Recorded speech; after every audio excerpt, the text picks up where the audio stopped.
राधे राधे मेरे प्यारे दोस्तों, आपका स्वागत है एक और नए एपिसोड में। ये एपिसोड बेहद खास है क्योंकि बनाया जा रहा है आपके लिए। कई बार ऐसा होता है कि आप एस्ट्रोलॉजी के बहुत सारे पॉडकास्ट देखते हैं पर आपके समझ में कुछ नहीं आता है, तो परेशान मत होइए। इसमें आप जानेंगे कि कुंडली को हम किस तरीके से पढ़ सकते हैं। साथ में जब कुंडली आप खोलते हैं, क्योंकि आजकल हर कोई कुंडली खोलना सीख चुका है, और उसमें जब घर आप देखते हैं, उन्हें घर बोला जाता है, जिसमें वो खाने होते हैं। एक्चुअली ये खाने कहते क्या है? अगर आपकी जॉब नहीं लग रही, इसका रीजन क्या है? मैरिज डिले हो रही है, कौन-सा वो घर है जो मैरिज को रिप्रेज़ेंट करता है? वहाँ बैठे हुए ग्रह क्या कहते हैं? तो आज इस एपिसोड में आप जान जाएँगे कि कुंडली एक्चुअल में किस तरीके से हम पढ़ सकते हैं। ये आपके लिए बनाया जा रहा है, तो जो भी ये एपिसोड देख रहा है, सबसे पहले तो प्लीज़ चैनल सब्सक्राइब कर लीजिएगा। और अगर आपको इस एपिसोड को देखने के बाद और जानना है, तो आप हमारे बाकी के एपिसोड्स भी देख सकते हैं। तो इस पे डिस्कस करने के लिए अभी हमारे साथ मौजूद हैं एस्ट्रोलॉजर डॉक्टर सुगंधा मैम। तो स्वागत करते, वेट नहीं कराते। राधे राधे मैम। राधे राधे, कैसी हैं आप? मैं बहुत ठीक हूँ, आप कैसे हैं? बढ़िया। आज आपने ये एपिसोड सच में बहुत अच्छा निकाला है कि जी। जहाँ लोग ये समझ पाएंगे कि एक्चुअल कुंडली होती क्या है। तो मैम, जानना है कि कुंडली एक्चुअल में है क्या? जी। कुंडली आपका और मेरे लाइफ का मैप है। हम्म, जिस दिन हम पैदा होते हैं, किसी एक जगह, किसी स्थान, किसी एक समय पर, तो ये समझिए कि ब्रह्मा जी ने उस समय पूरे विश्व का एक स्क्रीनशॉट ले लिया। हम्म, वो स्क्रीनशॉट ही हमारी कुंडली होती है। वो तारे, नक्षत्र पूरी ज़िंदगी हमारे लिए चेंज नहीं होते। तभी तो जी कहते हैं कि आपकी तकदीर पत्थर में लिख दी गई है। जी। तो इट इज़ लाइक दैट। अब हमारे पास जो कुंडली होती है उसमें 3 चीज़ें होती हैं। हम्म, 3 चीज़ों में से पहली चीज़ होती है आपके प्लैनेट्स यानी कि ग्रह। तो टोटल 9 ग्रह होते हैं वैदिक एस्ट्रोलॉजी में।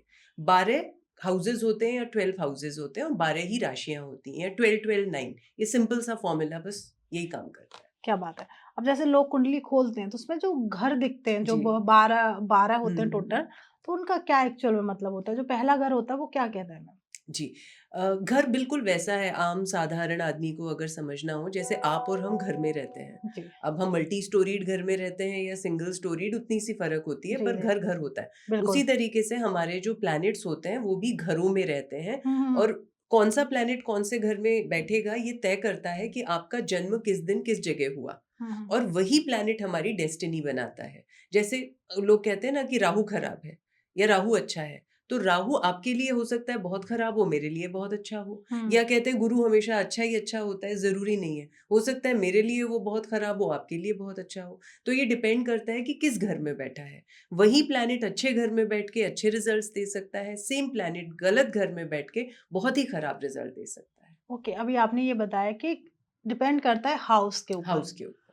तो ऐसे वो कौन से हाउस हैं कुंडली में जो थोड़ा नेगेटिव प्रभाव देते हैं? 6, 8, 12 ओह! इनको हम दुष्ट स्थान कहते हैं। नाम ही दुष्ट स्थान है। तो मान लीजिए विलेन बैठे हैं इन घरों में। हुँ, 6, 8, 12। छठा घर होता है रोग, रिपु और ऋण।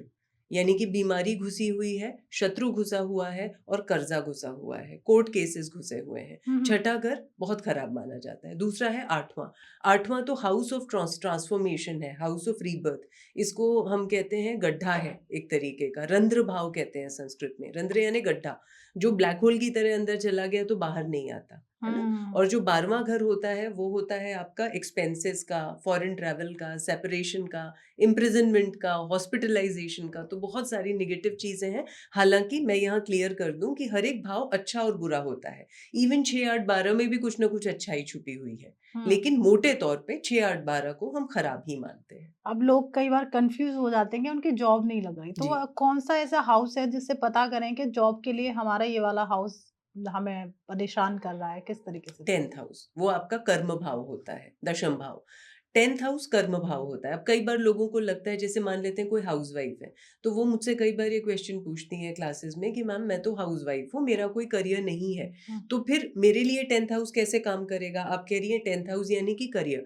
तो मैं उन्हें बताती हूँ कि 10th हाउस करियर ही नहीं होता कि आप वो काम जिससे अपनी आजीविका कमाते हैं। हुँ। 10th हाउस का मतलब होता है आपको जिस नाम से दुनिया जानती है। जी। आपका समाज में स्थान क्या है? हुँ, आपके बारे में लोग गॉसिप करते हैं, कैसी अच्छी गॉसिप करते हैं, खराब गॉसिप मतलब ओवरऑल आपके बारे में, आपकी पर्सनालिटी के, आपके ऑरा के बारे में 10th हाउस बताता है। हम्म, इवन और डिटेल में जाएं तो डेफिनेटली दशम भाव अगर आप अच्छे से स्टडी करें तो कोई भी ये जान सकता है कि आपको आगे जाके कौन सा करियर, मान लो तो कोई बच्चा है छोटी उम्र के, तो आगे जाके बच्चों को कौन सा करियर लेना चाहिए। ओके। बल्कि आजकल तो ये बहुत पॉपुलर है। हम्म, इसको हम मतलब आम साधारण भाषा में कहूँ तो हमारे पास लोग आते हैं काउंसलिंग के लिए कि मेरा बच्चा 6th में है, मेरा बच्चा 7th में है, 10th के बाद उसको किस स्ट्रीम में डालें या क्या करियर अच्छा है, तो हम उन्हें गाइड करते हैं। बिल्कुल, तो इस पे हम एक एपिसोड बनाएँगे जहाँ जी, पे लोग समझ पाएँ कि हम अपने बच्चे को कौन-सा करियर दें जिससे वो सक्सेस हो सके। बिल्कुल। और जो भी कुंडली के बारे में और डिटेल में जानना चाहते हैं, आजकल तो लोग सीखना बहुत चाहते हैं कि हम कुंडली पढ़ना सीखें,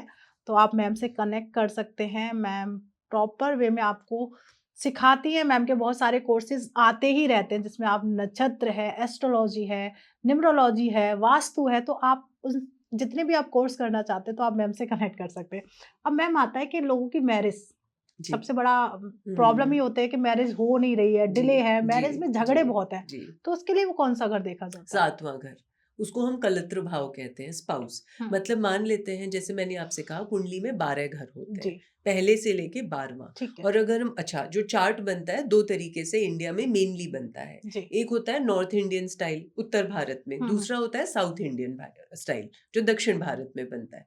देखना बस उसका कंस्ट्रक्शन अलग है, बाकी सेम ही होता है। ओके, तो जो नॉर्थ इंडियन स्टाइल की कुंडली है उसमें हम एंटी क्लॉकवाइज घूमते हैं। ठीक है। एंटी क्लॉकवाइज का मतलब होता है कि जैसे हम फर्स्ट के बाद फिर सेकंड हाउस, हुँ, सेकंड के बाद third, fourth, fifth, six, seven की जो 12 घर होते हैं, पहला घर आप खुद हो, हुँ, 7वां घर आपके पति या पत्नी है। तो मान लेते हैं आपकी कुंडली है, तो अगर आप फर्स्ट हाउस है तो आपके पति 7th हाउस में बैठे हुए हैं। ओके। मान लेते हैं किसी मेल का चार्ट है, हुँ, तो वो फर्स्ट हाउस है, वो खुद है और उनकी पत्नी 7वें घर में। तो खुद देखिए कि ऊपर वाले ने ही क्या कमाल की चीज बनाई है, 1 और 7 जी, बिल्कुल ऑपोजिट होंगे एक दूसरे से, लेकिन उनको साथ में रहना है, यही शादी होती है। बिल्कुल। जी। अब जैसे लोगों के मैरिज के बाद अफेयर हो जाते हैं, हुँ। लोग बड़ा कन्फ्यूज़ रहते हैं कि जी, कैसे जी, हुआ, क्या जी, रहा, कौन-सा जी, मेरी ज़िंदगी का जी।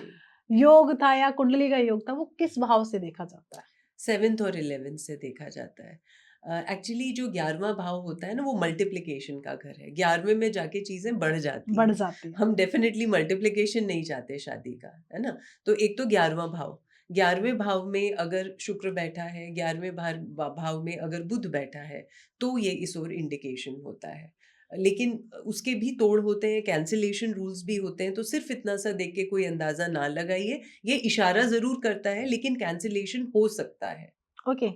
और एक जब हमारा जन्म होता है तो हमारा एक नाम रखा जाता जी, है, जो पंडित जी रखते हैं, मून के अकॉर्डिंग रखा जी, जाता है, तो वो जी। क्या होता है मैम कुंडली में? उसे हम चंद्र राशि कहते हैं। चंद्रमा यानी मन। एस्ट्रोलॉजी में चंद्रमा यानी मन होता है। हुँ, हुँ। मन ही हमारे सब चीज़ों को कंट्रोल करता है, हमारे पूरे जीवन को मन कंट्रोल करता है। तो जो मन है वो कहाँ बैठा है, यानी मून आपका किस राशि में बैठा है। 12 राशियाँ हैं, तो हुँ, किसी न किसी राशि में मून बैठेगा। जी, जिस राशि में मून बैठेगा वही आपकी चंद्र राशि या नॉर्मल भाषा में राशि कहलाती है। जी, तो जो लोग कहते हैं ना मेरी राशि क्या है, मान लेते हैं, मैं आपको एग्ज़ाम्पल देती हूँ। मान लेते हैं मेरा चंद्रमा बैठा हुआ है मकर राशि में, यानी हुँ, कि 10 नंबर में। जी। आपकी कुंडली के 10 नंबर में, जहाँ 10 नंबर लिखा है, वहाँ चंद्रमा बैठा हुआ है। तो इसका मतलब आपकी राशि हो गई मकर राशि, अगर मेरा 9 नंबर में बैठा है तो तो मेरी धनु हो धनु जाएगी। राशि हो जी, गई। जी। एक और होता है जब चार्ट जब खुलता है, हम हुँ, अपने एस्ट्रोसेज या बहुत सारी आजकल बहुत जी, सारे जी। टूल्स आ गए हैं जहाँ हाँ, पे हम हाँ, देख हाँ। सकते हैं अपनी कुंडली। तो उसमें पहला जो घर होता है उसमें कभी 7 लिखा होता है, कभी 8 लिखा होता जी, है जी, या जी। कई बार 2 लिखा होता है। मतलब इसका क्या मतलब होता है मैम? ये लग्न होता है। लग्न का मतलब होता है आप हुँ, या मैं, है ना? लग्न यानी शरीर। कुंडली के 12 भावों में से सबसे ज़्यादा इम्पोर्टेंट भाव पहला भाव ही होता है। ओके, हमारी कुंडली के 4 भाव विष्णु स्थान हैं। जी। पहला, चौथा, 7वां और अ, 10वां। जी, और हमारी कुंडली के 3 भाव लक्ष्मी स्थान कहलाते हैं। पहला, 5वां और 9वां। अब इससे आपने समझा होगा कि पहला भाव दोनों में ही आता है। जी। वो विष्णु स्थान भी है और वो लक्ष्मी स्थान भी है। हुँ, यानी वहाँ हेल्थ भी है और वहाँ पे प्रॉस्पेरिटी और मनी भी है। हुँ, जिस इंसान के पास दोनों चीज़ें हैं उसका जीवन तो स्वर्ग बन जाता है। यही ओके, स्वर्ग बन जाता है बिल्कुल, धरती पर, है ना? इसलिए फर्स्ट हाउस सबसे ज़्यादा शुभ या ऑस्पिशियस माना जाता है।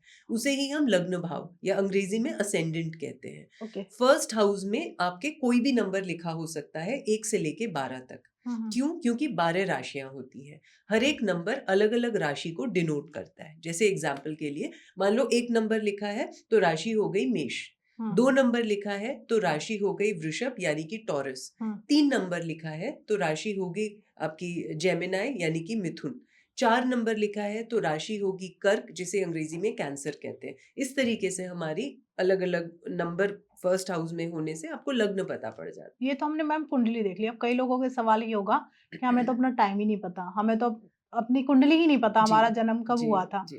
तो वो अपने बारे में कैसे जाने, किस तरीके से जान सकते हैं हम? ज़्यादातर लोगों को उनको ये तो पता होता है कि कहाँ पैदा हुए, किस दिन पैदा हुए, उनको टाइम में प्रॉब्लम होती है।